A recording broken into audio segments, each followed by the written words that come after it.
I paid for 17 years of someone else's daughter's life, and the night they told me I was no longer needed, I smiled, rinsed my plate, and started making a list. Michelle's fork scraped across the china plate as she said it, casual as a weather report. Jamie is going to live with her biological father for her final year. She didn't even look up. She kept cutting her chicken. I felt the bite stop halfway down my throat. That strange lag where your body registers something before your mind catches up.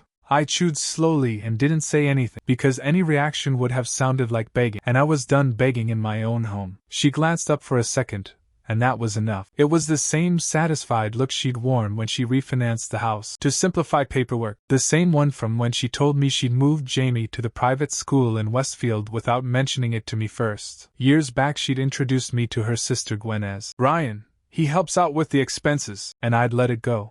As if 17 years of my life were a line item. She'll be better off with him for her final semester, Michelle said, still chewing. He has more space out in Lakewood.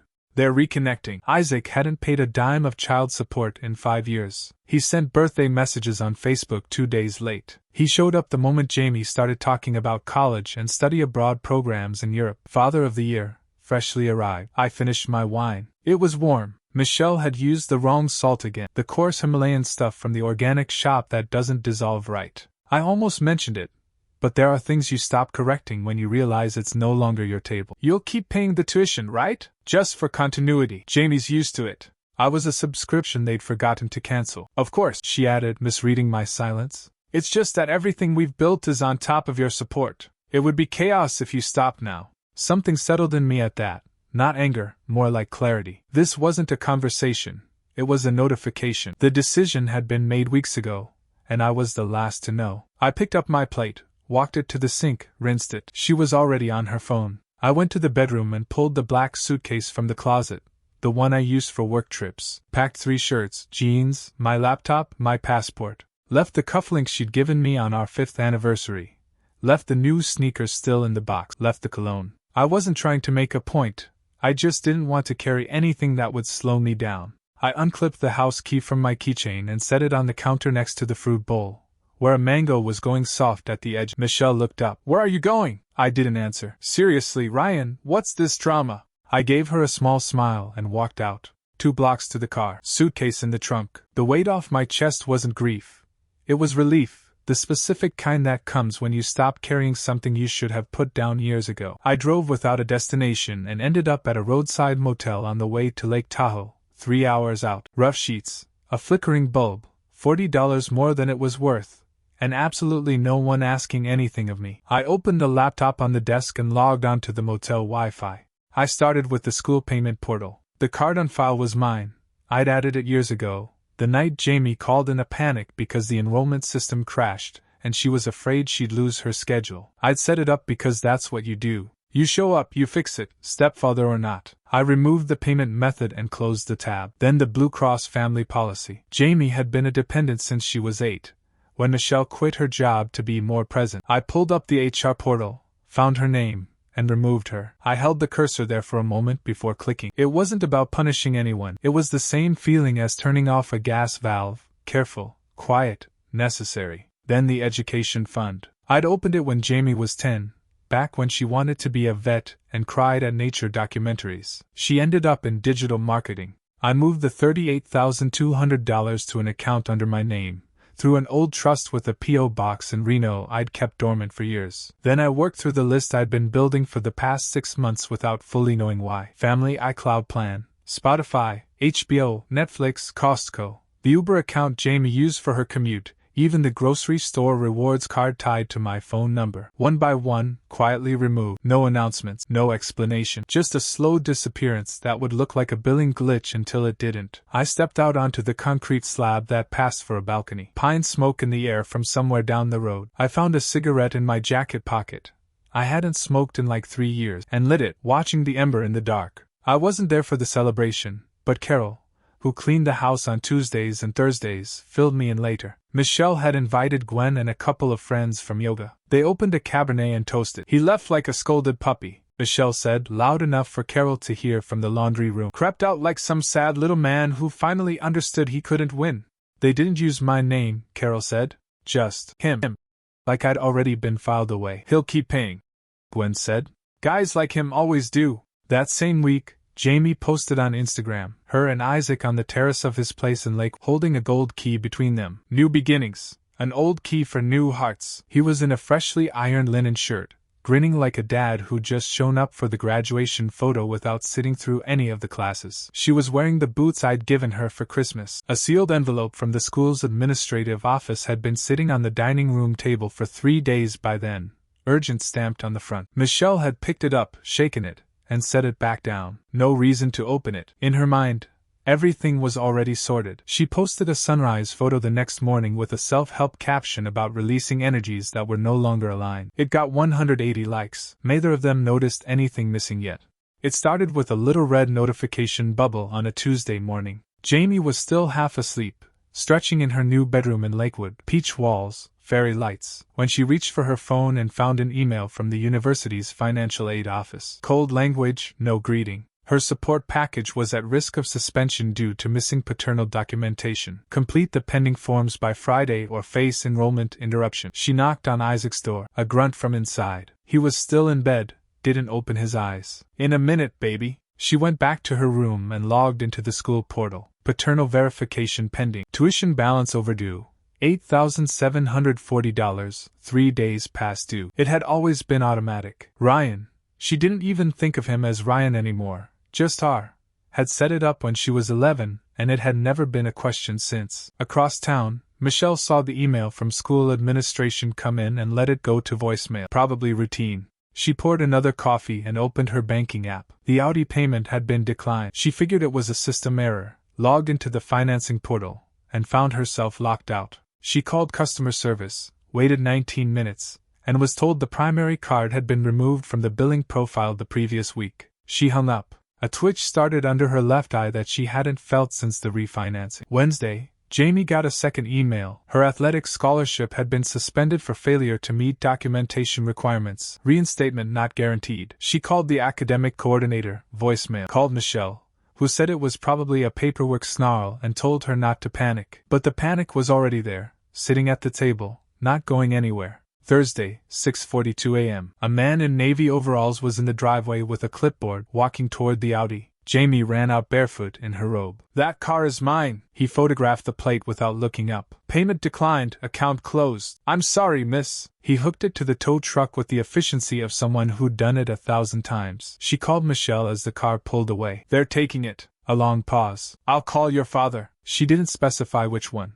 Later that day, already on her third glass of wine, Michelle reached Isaac. We've had a situation, she said, keeping her voice even. Michelle, I wasn't expecting things to move this fast. What do you mean, this fast? My accounts are tied up right now. Legal stuff, investments that aren't liquid. I figured Ryan was going to keep covering things while we got settled. You figured Ryan was going to keep paying even after Jamie moved in with you. I thought this was more of a reconnection thing. I didn't sign up to take over a whole financial plan overnight. She hung up. She went to the study closet and found the small metal box behind the cookbooks. Password, important papers, the kind of thing I kept organized. Main bank account, rejected. Retirement savings, blocked. Joint investment account, not found. The emergency fund she'd assumed held around $20,000 showed a balance of $48 and a note. Authorized signatory removed. I had gone through everything methodically, without drama. Like software cleanly uninstalled, no trace left on the desktop. The next 3 days were calls that went nowhere. Every office at the university gave the same answer. The outstanding balance had to be paid before anything could move forward, and the verified financial account holder was no longer in the system. Every call looped back to the same wall. That evening Jamie sat outside on a plastic chair, phone at 12%, staring at the empty space in the driveway. Michelle was on the other side of the porch, quiet, no answers left. I thought he'd never actually leave, Michelle said. Jamie didn't say anything for a while. She was trying to make sense of something she hadn't seen before, that some people, when they've had enough, don't make a scene, they just stop. And when they do, it's not one thing collapsed, it's everything, all at once, because it turned out one person was quietly holding all of it together. The messages started arriving around midnight. I was at a friend's cabin near the Sierras. No signal except in one spot on the porch by the old utility pole. I'd check it once a day and go back to chopping. The messages went in the usual order. Polite first, then frustrated, then desperate. Ryan, please, we need to talk. You've made your point. You can't just abandon her. I didn't block anyone. I just didn't respond. The messages stacked up like mail in an empty house. Jamie tried my personal email and got a bounce back. My work email existed but had no auto-reply. Michelle checked Facebook. My profile was still there. The last post, a cup of coffee on the grass from almost a year ago. No caption. She drove to my office building in Greenview Heights and found Suite 204 had become an orthodontics lab 3 months prior. Jamie went through every app she could think of. I hadn't blocked her anywhere. I was just gone. The full weight of it landed in stages. When Jamie tried to recover her school portal login and found the backup email was mine. When the tuition receipts bounced back as undeliverable. When Michelle drove out to the lake house near Oakhurst and found the listing had been taken down. One night Jamie sat at the dining room table, the same one where I drilled chemistry flashcards with her for hours while she rolled her eyes and waited for her phone to do something. "He's not coming back," she said quietly. "He's just angry. He needs time." "No, Mom. He's done." She was right. I'd pulled back so completely there were no loose threads left to pull. It was like realizing a house you've lived in for years was held up by one wall you never noticed. The call came on a Tuesday. I was on a boulder at the edge of a lookout, sun coming up over the pines, bad coffee going cold in my hands. The phone was face down on the table. Academic Director, State University. I picked up. "Good morning, Mr. Henderson. Dr. Andrew Nash. I'm calling about Jamie's enrollment." "She's not my daughter," I said. A pause. "You appear in the file as the primary financial sponsor, dating back to..." "Appeared," I said. "I'm no longer involved." "Sir, we need a signature to release the hold on her scholarship. Without it, she can't stay enrolled." I took a sip of coffee. Then I heard it, a breath in the background, someone holding very still. Michelle on speaker, not saying a word. "I'm not Jamie's father," I said. "I was her sponsor. I'm not anymore. Have a good day." I hung up. They told me later that Jamie sat down on the kitchen floor when the call ended, back against the cabinets. Not crying exactly, more like the sound of air leaving a tire slowly. Michelle knelt beside her and didn't know what to say, because that was it. No confrontation, no lawyer's letter. Just a Tuesday morning phone call where I said I wasn't her father and meant it, and they finally understood I wasn't coming back. The story got out that Friday, not through me. A classmate posted it to a local Facebook group. Short version. Girl moves in with bio dad after stepdad footed the bill for years. Stepdad disappears. Car gets repossessed. Scholarship cancelled. Bio dad has no money. It spread quickly. On campus, things shifted for Jamie in that quiet, unspoken way. Her roommates started being elsewhere when she was around. She was removed from the spring break group chat, a trip to Cabo she'd helped organize. Nobody said anything to her directly. Her longtime friends from back home went distant, not hostile, just careful, the way people get when they've made up their mind about you. Michelle went to the bank. A loan officer with thick glasses looked over her paperwork and told her there was no equity to draw from. The house had been refinanced and sold the previous month. Sold to whom? He turned the screen toward her. My name, a trust, a date, clean paperwork. Your name wasn't on the deed, he said. You're on the original mortgage, but the property was solely in his name. She'd asked me to put the house in her name months earlier, for paperwork reasons, and I'd said I'd think about it. She'd assumed that meant yes eventually. I'd spent the next few months making sure everything was in order. She walked out to the parking lot and sat in her car. Tried my number. The line was disconnected. She tried again. Same result. I hadn't made a speech or sent a final message. I just wound things down,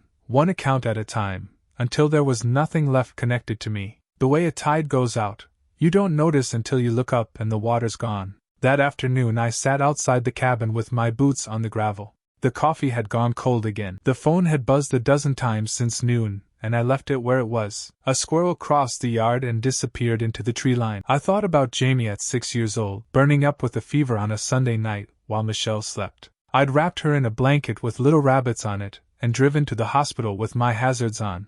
Sat next to her until the pediatrician said she was fine, and bought her an orange juice from the cafeteria at 7 in the morning. She looked up at me half asleep and said, "Thanks, Ree." Closest she ever got to calling me Dad. I told myself for years that it was enough. What a fool I was. I hadn't left because I stopped caring about her. I left because I finally accepted that caring about someone doesn't mean you're required to keep absorbing whatever they take from you. Sitting there, I didn't feel vindicated or angry or sad. Just empty. In the way you feel after you've been tense for a long time and your muscles finally let go.